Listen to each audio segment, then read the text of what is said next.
Good morning সবাইকে। কেমন আছো সবাই? আশা করবো সবাই ভালো আছো, আমরাও ভালো আছি। আজকে সকাল থেকে আর ক্যামেরা অন করিনি, তেমন কিছু কাজ ছিল না। করেছি ডিমের ঝোল ভাত, তো সেটা আর তোমাদের সাথে কি শেয়ার করব বলো। এখন এই দেখো টিফিন বক্স সব গুছিয়ে নিয়েছি, পরে ওগুলো তোমাদের দেখাচ্ছি। এখন বেজেছে 8:20, আমার ভিডিও এডিটিং হয়ে গেছে, ভিডিও আপলোড হয়ে গেছে, সব কাজ কমপ্লিট হয়ে গেছে। এখন বসে বসে আমার ফেসবুকের যেগুলো আছে না, সেগুলো রিপ্লাই দেবো। তো চলো ব্যাক ক্যামেরা করে তোমাদের খাবার দাবারগুলো দেখিয়ে নেই। রাত্রে একটা জিনিস বানানোর ইচ্ছা আছে, তখন তোমাদের সাথে ভিডিও করব। সকালে তো সেই চা খাওয়া আর তোমার এই রান্নাটুকু, এই জন্য আর করলাম না। কাল রাতে হাবিজাবি খাওয়া হয়েছে, তাই আজকে একদম প্লেন খাবার। এইটা হচ্ছে আমার ভাত, এই হচ্ছে পল্লবের জন্য ভাত, এইখানে ডিমের অমলেটের কারি পল্লবের, এইটা আমার ডিমের অমলেটের কারি। এখানে একটু ডিমের অমলেটের ওই কারি আর তার সাথে মুড়ি নিয়েছি, ওটা জলখাবার। আর এই ভেন্ডি সেদ্ধটা হচ্ছে স্পেশাল পল্লবের জন্য, আমি ভেন্ডি সেদ্ধ খেতে পারি না। চলো একদম রেডি হয়ে গেছি, বেরোনো যাক। সাদা হয়ে গেছে, কাল সব কালো হবে। এই যে টিফিনের ব্যাগ, অফিসের ব্যাগ সব নিয়ে রেডি। টোটোও প্রায় আসার টাইম হয়ে গেছে, এখনও আসেনি। আমি বেরোবো, ঘরে তালা দেবো, এগুলো করতে করতে টোটো এসে যাবে। টাটা, গুড ইভিনিং সবাইকে। Happy weekend. কালকে সানডে। আজকে একটু টায়ার্ড লাগছে, বুঝেছো। আসলে আমি এখন যে ব্যাংকের কাজ করি তাতে আজকের ডেটে একটা ক্লোজিং থাকে, সেই জন্য ক্লোজিংয়ে একটু চাপ বেশি থাকে, একটু ফোন বেশি করতে হয়। তো আজকে একটু টায়ার্ড লাগছে। পল্লব আসুক, আসলে কালকে উল্টোপাল্টা খাওয়া হয়েছে, আজ আর উল্টোপাল্টা খাওয়া হবে না, মানে কেনা কিছু খাওয়া হবে না। রাতে উল্টোপাল্টাই হয়তো কিছু খাবো, ইচ্ছে আছে, দেখা যাক। তো এখন খাবো হচ্ছে একটা চিপসের প্যাকেট এনেছি, দেখাই তোমাদের। এই দেখো, এই চিপসটা এনেছি আর দুধ এনেছি, দুধটা বাড়ন্ত হয়ে গেছিলো। ওইগুলো দিয়ে মানে দুধ চা করবো, আর এটা দিয়ে খাবো দুজনে, ফুল এনার্জি পেয়ে যাব। তারপরে হয়তো একটু মুভি বা ওয়েব সিরিজ দেখবো। আর রাতে ইচ্ছে আছে পরোটা আলুর দম করার। আলুর দমটা করা থাকলে কি হবে, কাল সকালে লুচি করে নেব, একবারে আটাটাও মেখে নেব। আর আমাদের পরোটা খাওয়া তো একদম হালকা তেলে, তেল ব্রাশ করে। হ্যাঁ, লুচিটা হয় একটু, লুচিটা তো ছাকা তেলেও আমি খুব বেশি ছাকা তেলে করি না, অল্প তেলেই করি। তো যাই হোক, শনি রবিবারে তো এটা একটু হবেই। তো পল্লব আসা অবধি ওয়েট করি। এলাম, এসে ফ্রেশ হলাম, ফ্রেশ হয়ে সন্ধে দিলাম, সন্ধে দিয়ে নিয়ে এখন একটুখানি রেস্ট করব। আর ফেসবুকে রিলসটা ছাড়ার টাইম হচ্ছে আমার এখন, তো রিলসটাও ছাড়বো ফেসবুকে, কালকে কালার করে নেব। ভাবতেও হাসি লাগে আমার চুল কাটাটা মুষ্টিমেয় কিছু মানুষের মনে এত কেন প্রভাব ফেলেছে। মাথাটা আমার, শরীরটা আমার, মনটা আমার। আমি কি করব না করব সেই মর্জির মালিক আমি। তো আমি আমার মতনই করব, তাই না? হ্যাঁ, ভালো সবার লাগবে এটা আমি বলছি না, নাই লাগতে পারে। দিন শেষে আমার ভালো লাগছে, এটাই আমার সবথেকে বড় কথা। কারণ নিজের জন্য বাঁচতে শিখতে হয়। আমি নিজে একটা মানুষ, সেটা ভুলে গেলে চলবে না। দীর্ঘদিন এটা ভুলেছিলাম, কিন্তু তারপরে যখনই আমি নিজের জন্য বাঁচতে শিখেছি, নিজেকে নিয়ে ভাবতে শিখেছি, তখনই সমাজের কিছু মানুষ একেবারে রে রে করে উঠেছে। আরে ভাই, এত রে রে করার কি আছে? সমাজ তো মানুষকে বাদ দিয়ে নয়, মানুষকে নিয়েই সমাজ। সেই মানুষটা যাতে ভালোভাবে বাঁচতে পারে, ভালোভাবে থাকতে পারে, সেটার খেয়াল রাখাটাও সমাজের কর্তব্য। সমাজকে উপেক্ষা করে নিজের মতটাকে প্রাধান্য দিয়ে যখনই তুমি এগিয়ে যেতে থাকবে, তখনই কিছু ফেক সমাজের মানে সমাজ সেবক, একেবারে সমাজ বন্ধু, তারা ফেক ফেক, পুরোটাই ফেক, তারা একেবারে তোমার পেছনে উঠে পড়ে লেগে যাবে। কি অদ্ভুত না? তোমরা যাই কেন না বলো, যাই কেন না করো, আমার যেটা মন চাইবে আমি তো সেটাই করব। আর কে একটা যেন বলছিলে না, আমার চুলটা কেটে আমাকে ছেলে ছেলে লাগছে। তার মানে আমার চুল কাটাটা ঠিকঠাক হয়েছে, এবং আমি যেটা চাইছিলাম সেটাই হয়েছে। বয়স কাট তো মানুষ সেই জন্যই কাটে, যাতে ছেলে ছেলে দেখতে লাগে, তাই না?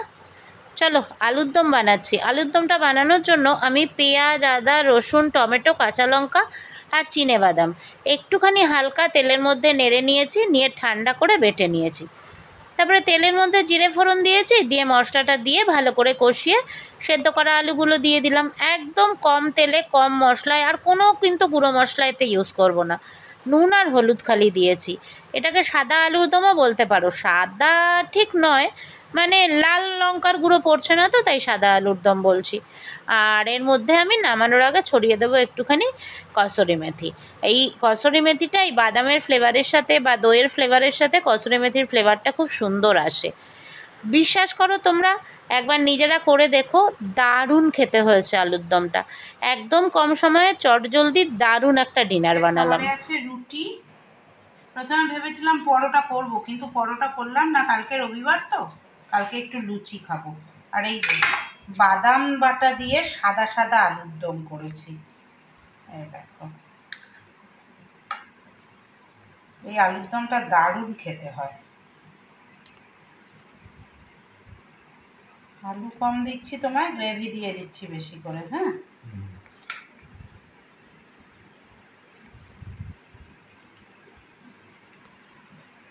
হয়ে যাবে। লঙ্কাটা নিয়ে নিলাম। আর আমারটা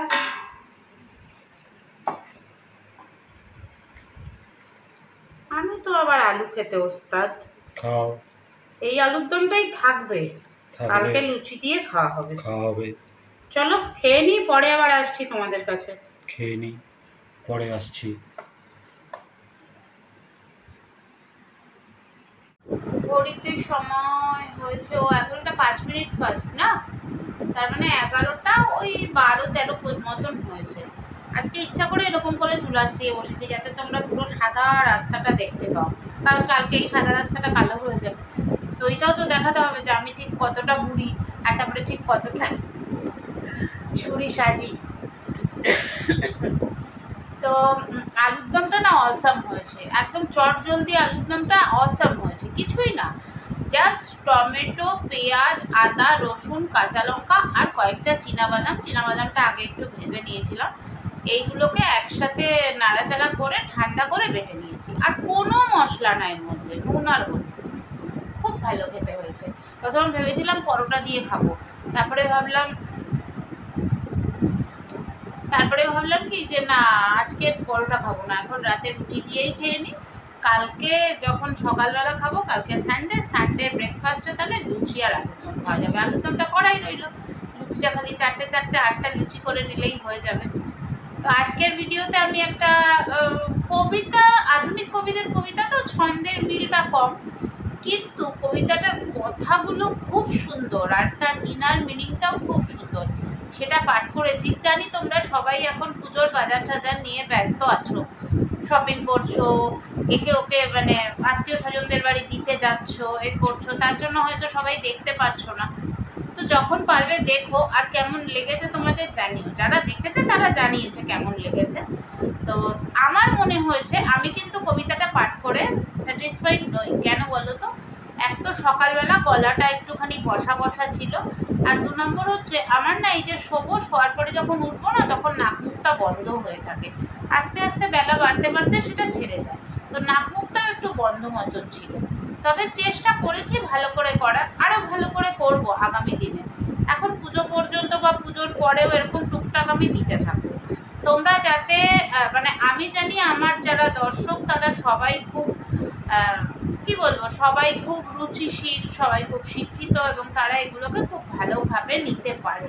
সেই জন্যই তাদের জন্যই আমি যতটাও যা করি, এত কিছু, এত কাজকর্মের মাঝখানে এত পরিশ্রম করে এসে ঘর সামলে, বাইরে সামলে, মানে সব সামলেও যে এটা করি শুধু তোমাদের ভালোবাসার জন্যই।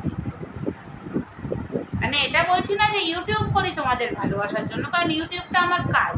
আজকে হয়তো আমি চাকরি করছি, কিন্তু যখন আমি চাকরি করছিলাম না 2023-এর ডিসেম্বর থেকে চাকরি করছি, তো তার আগে তখন তো আমার ইউটিউবটাই আমার কাজ ছিল, সেখান থেকেই আমার আর্নিংটা ছিল।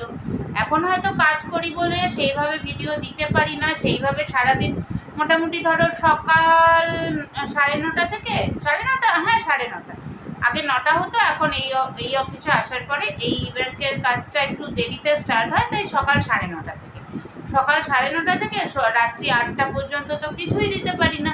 কাজেই আসল টাইমটাই যদি কিছু না দিতে পারি, সকালে বিকেলে যতটুকু পারি, কিন্তু চালিয়ে যাব, অবশ্যই চালিয়ে যাব। যখন তোমরা ভালোবাসো তাতে যা ইনকাম হয় হোক না। এখন তো চাকরি করছি, এমন তো নয় যে আমার ওটা দিয়েই সব কিছু করতে হবে।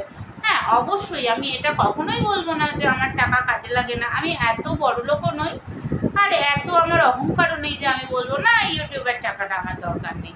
হ্যাঁ বলেছিলাম কি বলো তো ভিডিওতে, তোমরা আবার বলবে যে দিদি তুমি তো এই কথা বলেছিলে। আমি বলেছিলাম যে এখন আমি যেহেতু চাকরি করছি তাতে ইউটিউবের ইনকামটা সেইভাবে আমার কাছে প্রয়োজনীয় না, পয়সা কারোর বেশি হয়, তাই না? আগে যেমন ইউটিউবের ইনকামটার উপরে আমাকে ডিপেন্ড করতে হতো, এখন সেটা করতে হবে, এটাই বলতে চেয়েছি। কিন্তু তাই বলে ইউটিউব হচ্ছে আমার কাছে হাতে ধরে তৈরি করা একটা সন্তানের মতো, কাজে ইউটিউবটা আমি ছেড়ে দেবো এত সহজে একেবারেই না।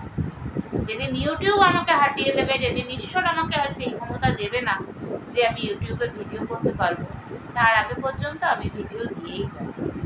চলো আজকের মতো ব্লগটা এখানেই শেষ করছি।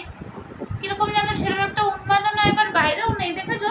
এই যে পুজো এসে গেছে, বিশ্বকর্মা পুজো, বুধবার দিন বিশ্বকর্মা পুজো, পরের রোববার হচ্ছে তোমার এই কালকে রোববারের পরের রোববার মহালয়া, সেরকম কিছুই না, লাইট ফাইটও লাগানো হয়নি এখনো ওইদিকে। তো চলো tata, bye bye, good night.